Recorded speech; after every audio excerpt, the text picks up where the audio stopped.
The psychology of a child who learned to hide their pain. Childhood trauma. Have you ever wondered why some people can smile, laugh, help everyone around them, and still feel completely invisible?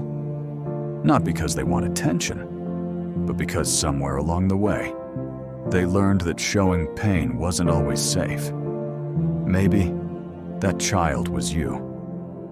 Maybe you remember looking at the door, hoping someone would come, hoping someone would notice that something was wrong, without you having to say a single word.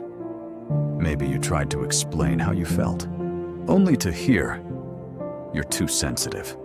Stop crying. Be strong." Or maybe no one said anything at all, and somehow, that silence hurt even more. So, little by little, you stopped telling people what hurt, not because the pain disappeared, but because you started believing that your pain didn't matter. You became the quiet child, the child who never caused problems, the child everyone called so mature for your age. Adults saw your silence and mistook it for strength. They didn't realize it was survival. Without even noticing, you became an expert at hiding your emotions. You smiled when you wanted to cry. You laughed when you felt empty. You learned to say, "I'm okay," long before you actually were. And every time you hid your feelings, people praised you for being such a good child. But nobody stopped to ask what it cost you to become that child. Slowly, you started paying attention to everyone else. Every change in someone's voice, every facial expression, every tiny shift in someone's mood. Not because you had a special gift, but because your brain learned that noticing danger helped you stay safe. Psychologists call this hypervigilance. It's when your mind keeps looking for danger, even after the danger is gone. Many children who hide their pain also learn emotional suppression. The feelings never disappear. They simply get pushed so far down that carrying them starts to feel normal. Imagine wearing a backpack. At first, it's almost empty. But every ignored tear, every moment you needed comfort, every time you convinced yourself, "I'll deal with it later," adds another stone. One stone, then another, until one day, the backpack becomes so heavy, you forget. You've been carrying it all along. Then adulthood arrives.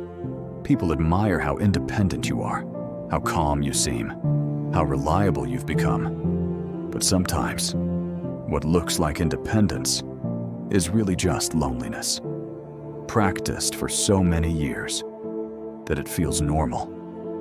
You might struggle to ask for help. You might apologize for having needs. You might tell everyone, "I'm fine," while secretly wishing someone would look a little closer and ask again.